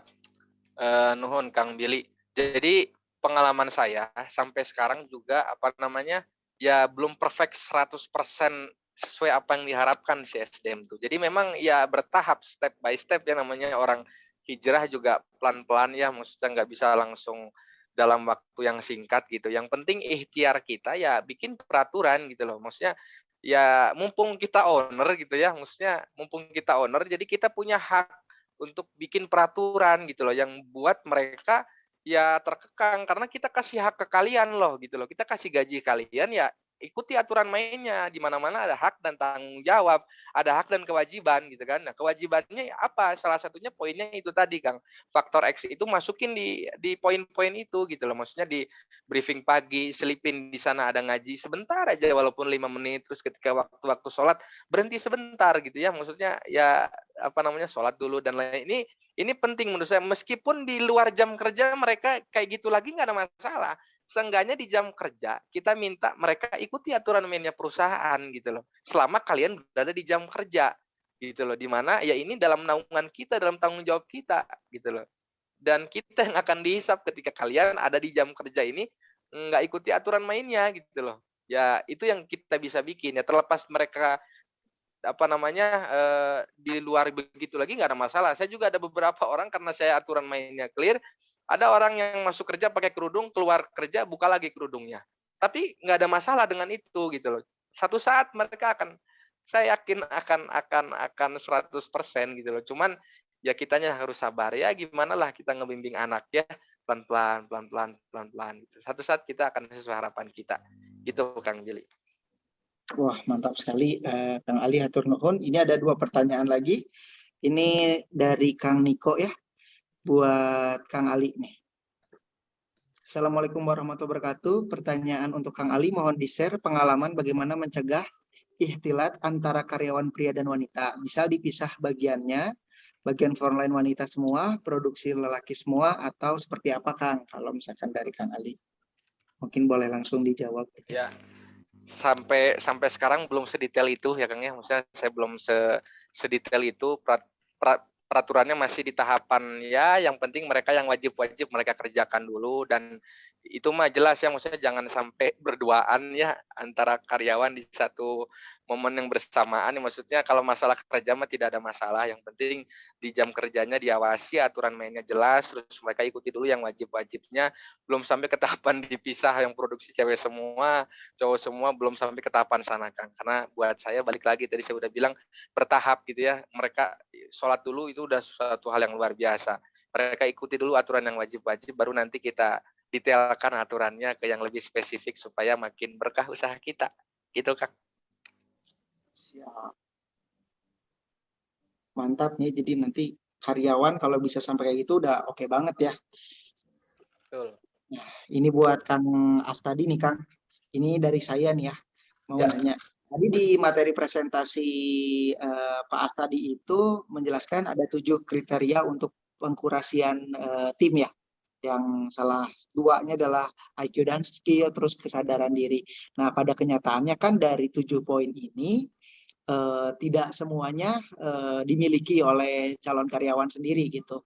Nah, apa sih yang harus kita prioritaskan dan poin apa aja nih, misalkan dari 7 itu berapa, terus apa aja nih yang diduluin, karena banyak juga kalau dari UMKM ini sering membuat yang namanya inkubasi ya. Jadi target mereka pun salah satunya adalah orang ini masuk tim mentah biar terinkubasi gitu. Nah, kira-kira apa aja, berapa kriteria yang minimalnya harus dilengkapi dari 7 ini, dan apa sih yang paling penting? Ya, baik. Terima kasih untuk pertanyaannya, Kang. Jadi kalau dari 7 ini sebetulnya jika melihat kondisi UMKM khususnya di Indonesia ya, jadi yang saya perhatikan itu yang pertama mungkin ini apa namanya, orangnya mudah sepakat gitu. Jadi untuk tim, jadi kita tuh harus mudah sepakat dulu. Terus yang kedua adalah cenderung result oriented ya, kita berikan tujuan-tujuan sehingga orang-orangnya ini bisa menghasilkan outcome yang nyata gitu, keluaran hasilnya yang nyata gitu ya. Terus yang terakhir mungkin saya tadi juga disampaikan dengan Kang Ali ya, saya setuju, tapi ini mungkin lebih spesifik lagi tentang stabilitas emosi. Jadi kita harus benar-benar orang-orang yang memang ya yang jangan terlalu emosional gitu ya. Mungkin Kang Ali yang mungkin dalam apa namanya praktek empiris ya, praktek dalam dunia nyatanya bisa mengenali kira-kira tipe-tipe orang seperti apa yang cenderung apa stabil emosinya, mungkin gitu ya, gitu. Sementara itu kan. Baik. 3 poin itu ya Kang ya tadi ya, mudah sepakat, tujuan, sama stabilitas emosi ya. Ya, betul. Juga buat saya. Ini terakhir, ini buat Kang Ali, ada yang nanya, Kang Edo Ramadian Primanto mau bertanya ke Kang Ali, 1, bagaimana mengatasi karyawan yang tidak jujur? Apa ditegur dahulu atau langsung dipecat? Dan 2, bagaimana meningkatkan sense of belonging atau loyalitas karyawan ke perusahaan? Kasih perusahaan kan loyal kan? Sok mangga Kang Ali.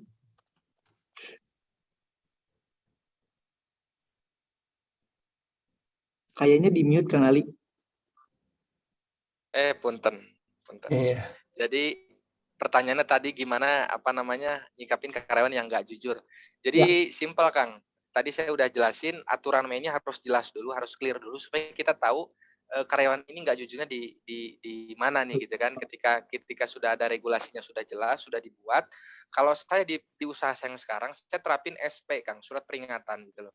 Ya sebelum itu ada konseling dulu. Pasti kita sebagai HRD ya owner mah sekarang ada yang bilang CEO mah chief everything officer-nya semua harus bisa gitu loh.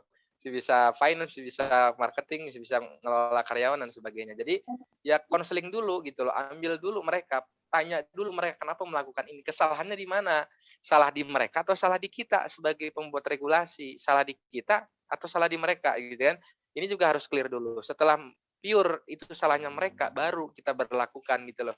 Ya ada SP ya, ada surat peringatan gitu loh. SP1 ketika mereka masih melakukan lagi kasih SP2, ketika mereka masih melakukan lagi SP3 itu keluar gitu loh.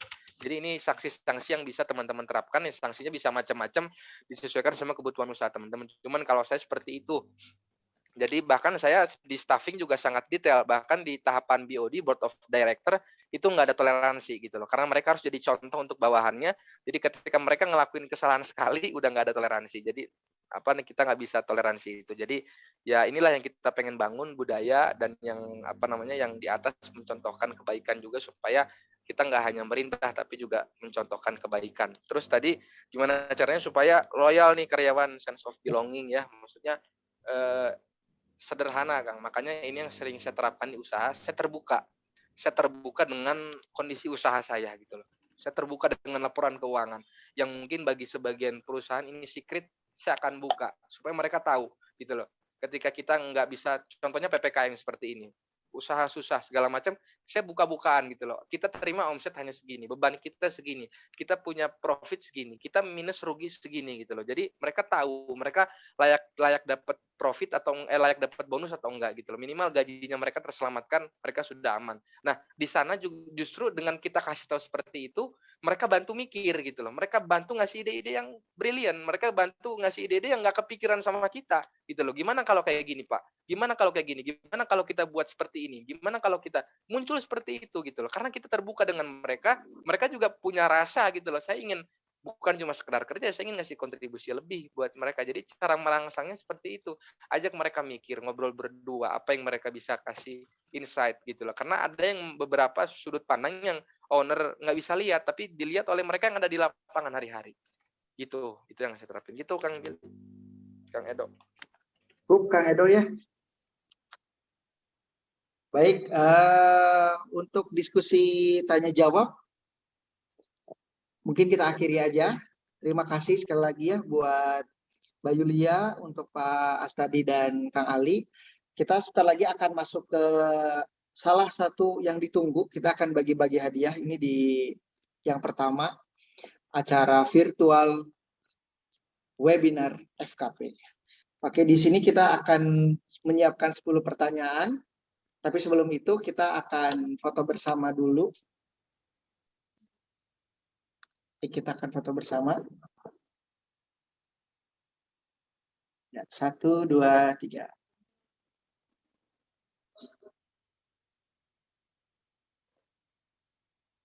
Satu, dua, tiga. 1, 2, 3.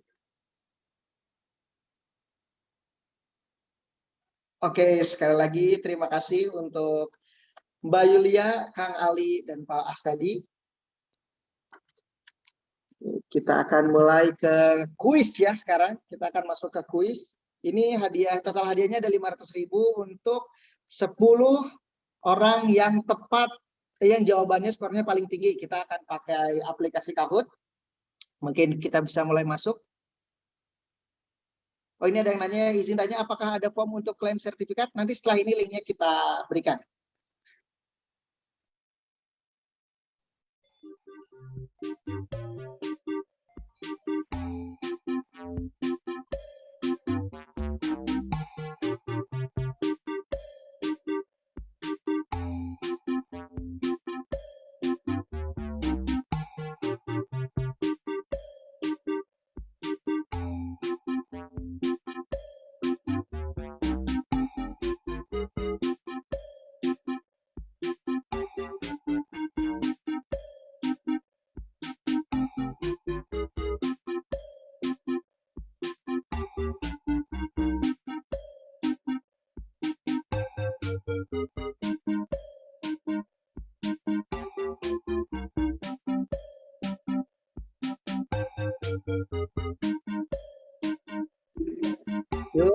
teman-teman boleh masuk. Kita akan segera mulai kuisnya. 500.000 buat 10 orang, tapi yang masuk baru ada 8.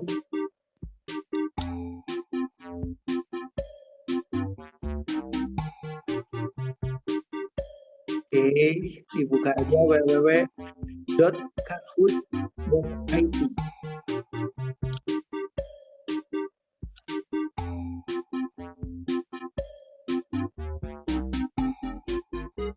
Ada yang nggak bisa masuk Kahoot-nya, Babang Operator. Itu biasanya pakai telepon ya, jadi kena VPN.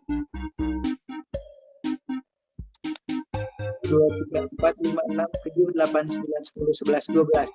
Yuk kita tunggu 2 menit lagi sebelum kita mulai ya.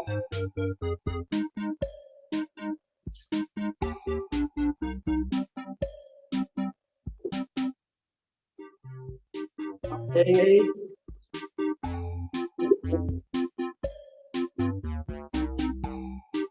Kahoot.it www.kahoot.it campaignnya 63113 ya, ini ya salah produk di RTP.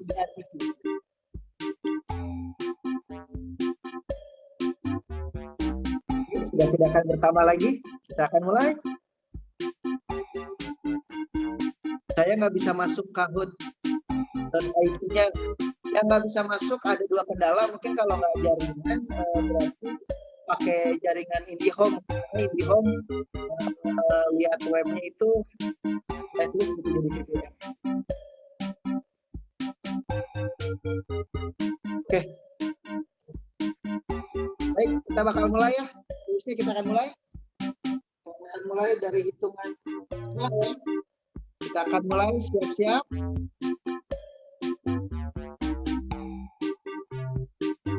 Oke, siap ya. Bentar dulu. Oke, kita mulai ya sekarang ya. 5. Wah, masih ada yang masuk,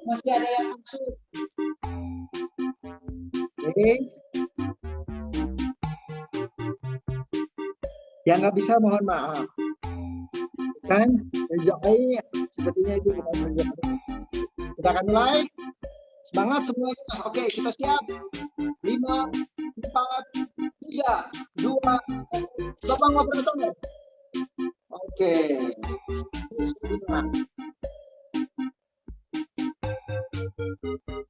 Oke, kuisnya.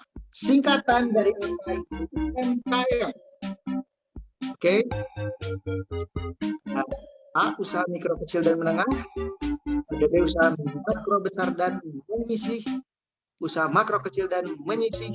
Usaha mikro besar dan menengah. Oke. Oh, ada yang salah itu ya. Berarti dia bukan pelaku UMKM itu ya. Kita lanjut. Unyu nih jagoan.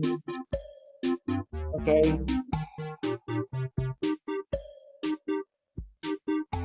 Apa kepanjangan dari FKP?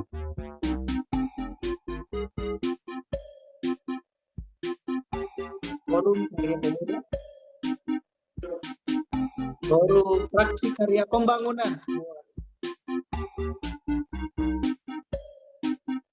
Enggak, silakan.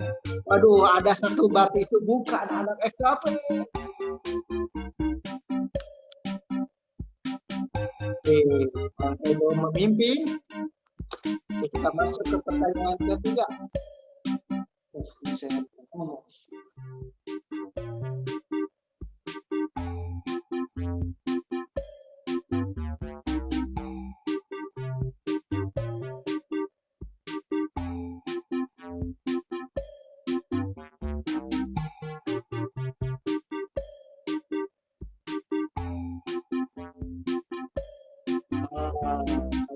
Kalau Hanif Fauzia yang kedua, kalau siapa?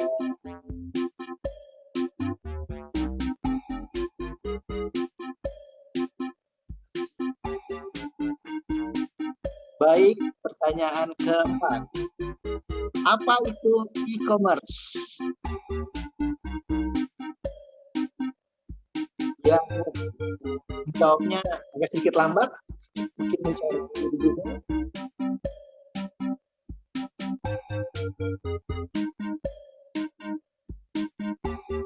Ya, ternyata ada yang salah, pemirsa. Oke, kita lanjut.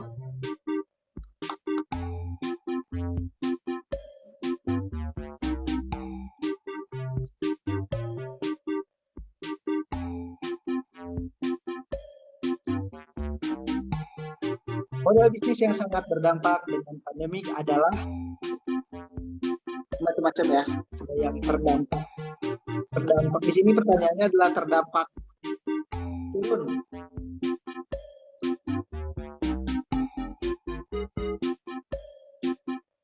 Iya.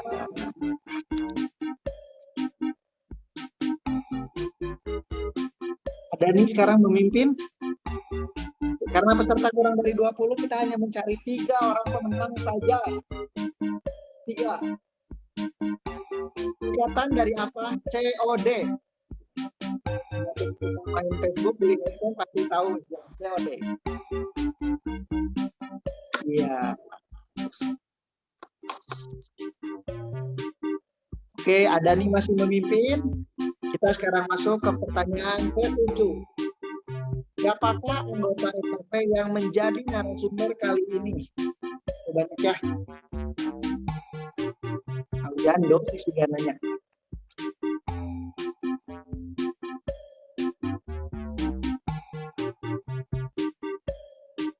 Nah, ada juga yang alih-alih banget ya.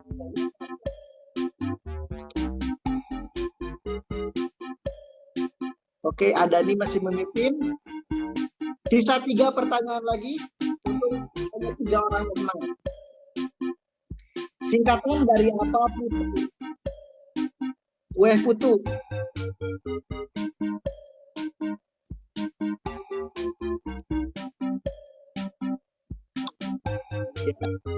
Oh, ada yang banyaknya yang salah.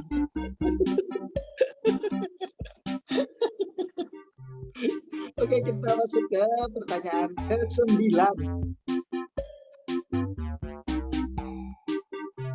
Apa itu omset? Pendapatan yang belum dibagi sama sekali, pendapatan faktor yang dihasilkan menyusul pendapatan yang arah. Oke,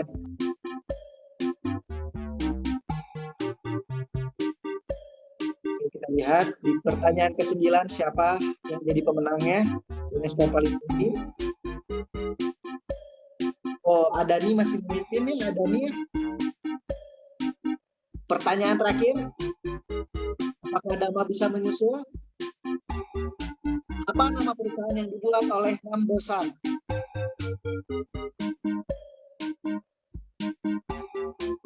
Karena Nambosan itu ada yang jawab lagi. Oh, ternyata semuanya nonton startup. Bagus sekali. Ya, oke. Dan pemenangnya adalah 3 besar adalah 3 ada nih, 2 Ajana. Dan yang pertama adalah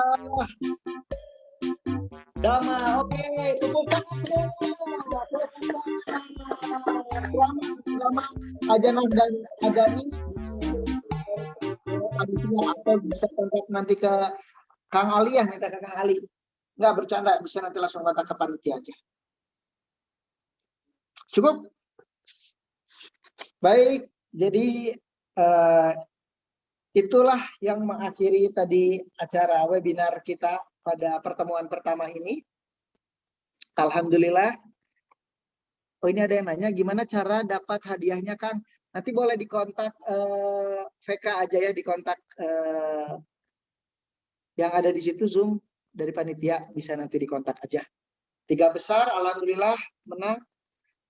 Memungkinkan dipin nggak yang 3 besar itu, operator?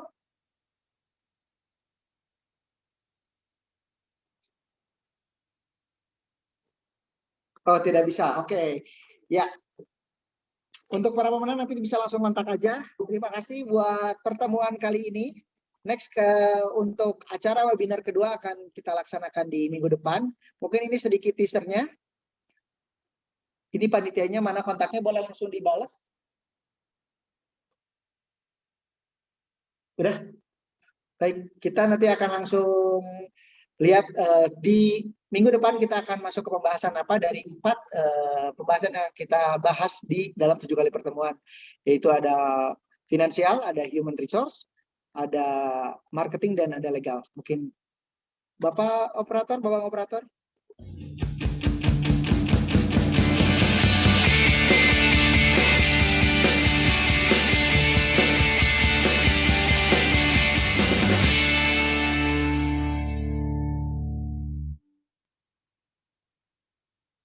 Baik.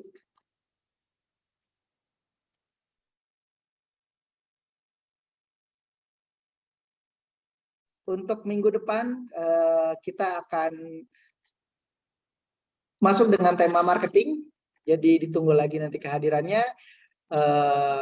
Terima kasih telah hadir dalam acara webinar Digital Trainer 1.0 di pertemuan pertama dengan Telkom University dan Forum Kuras Muda Kota Bandung.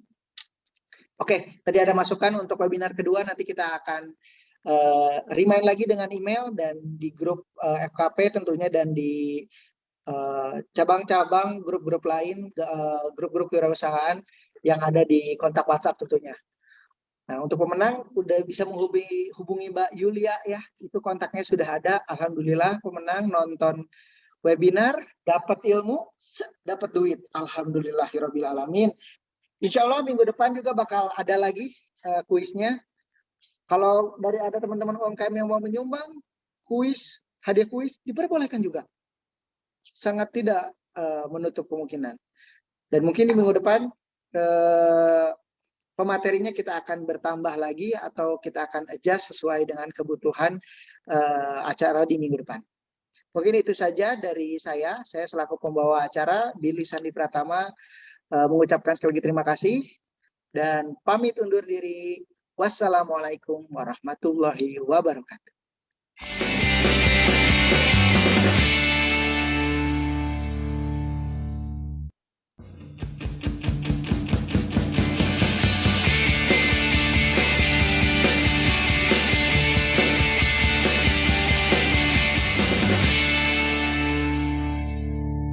Link feedbacknya mana? Cuma itu dijawabin dulu kan?